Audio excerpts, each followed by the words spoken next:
श्रीमद् भगवद गीता त्रयोदश अध्याय क्षेत्र क्षेत्रज्ञ विभाग योग। श्लोक 31। यदा भूतपैथग्भावमेकस्थमनुपश्यति तत एव च विस्तारं ब्रह्मा संपद्यते तदा।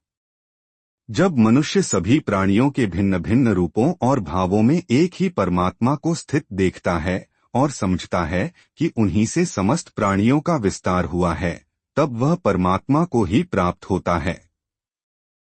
जीवन में उपयोगिता। यह श्लोक हमें सिखाता है कि सभी प्राणी, चाहे उनका रूप, स्वभाव या स्थिति अलग अलग हो, परंतु उनमें एक ही परमात्मा की सत्ता विद्यमान है। जब हम इस दृष्टिकोण को अपनाते हैं तो हम भेदभाव, ईर्ष्या और द्वेष से ऊपर उठते हैं। समाज में सद्भाव और भाईचारा बढ़ता है। यह ज्ञान हमें विनम्र और करुणाशील बनाता है। जब हम सब में ईश्वर को देखते हैं तब हमारे जीवन में शांति, समानता और प्रेम का विस्तार होता है और आध्यात्मिक प्रगति का मार्ग खुलता है। श्लोक 32। अनादित्वान् निर्गुणत्वात् परमात्मायमव्यय शरीरस्थोपि कौन्तेय न करोति न लिप्यते। हे कुंती पुत्र, यह अविनाशी आत्मा न तो कभी आरंभ वाला है और न ही प्रकृति के गुणों से बंधा है। वह शरीर में रहते हुए भी न तो कुछ करता है और न ही किसी कर्म से लिप्त होता है। जीवन में उपयोगिता। यह श्लोक हमें यह समझने की प्रेरणा देता है कि वास्तविक आत्मा कर्मों और परिस्थितियों से अछूती है। हम अक्सर अपने कार्यों, सफलताओं और असफलताओं को आत्मा से जोड़ लेते हैं, लेकिन आत्मा उनसे परे है। जब हम यह समझते हैं कि आत्मा शुद्ध और निर्लिप्त है तो जीवन में संतुलन आता है। हम बाहरी सुख दुख में उलझते नहीं, बल्कि स्थितप्रज्ञ रहते हैं। यह दृष्टि हमें मानसिक शांति और आत्मविश्वास देती है, जिससे हम जीवन के संघर्षों का सामना दृढ़ता से कर सकते हैं। श्लोक 33। यथा सर्वक्तन सौक्ष्म्यादाकाशं नोपलिप्यते सर्वत्रावस्थितो देहे तथात्मा नोपलिप्यते। जैसे आकाश अपनी सूक्ष्मता के कारण सब जगह होते हुए भी किसी वस्तु से लिप्त नहीं होता, वैसे ही आत्मा भी शरीर में सर्वत्र होते हुए भी शरीर के कर्मों से कभी लिप्त नहीं होती।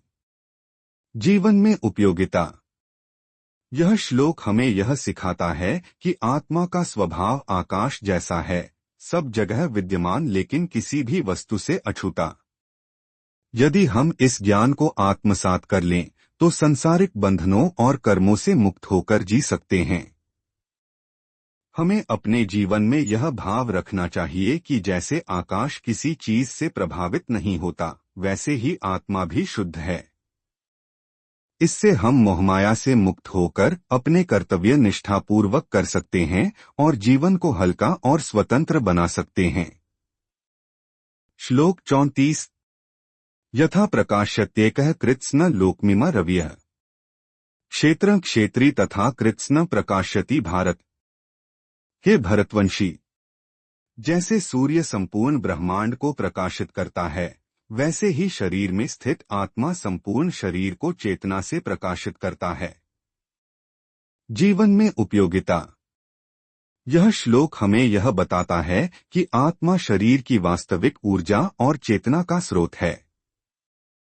जैसे सूर्य के बिना संसार में प्रकाश नहीं होता, वैसे ही आत्मा के बिना शरीर मृत समान है।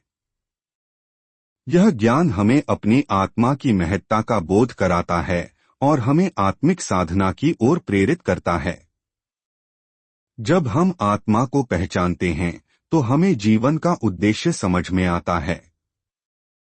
इससे हम शरीर से ऊपर उठकर अपने वास्तविक स्वरूप को जान सकते हैं और आत्मिक शांति प्राप्त कर सकते हैं।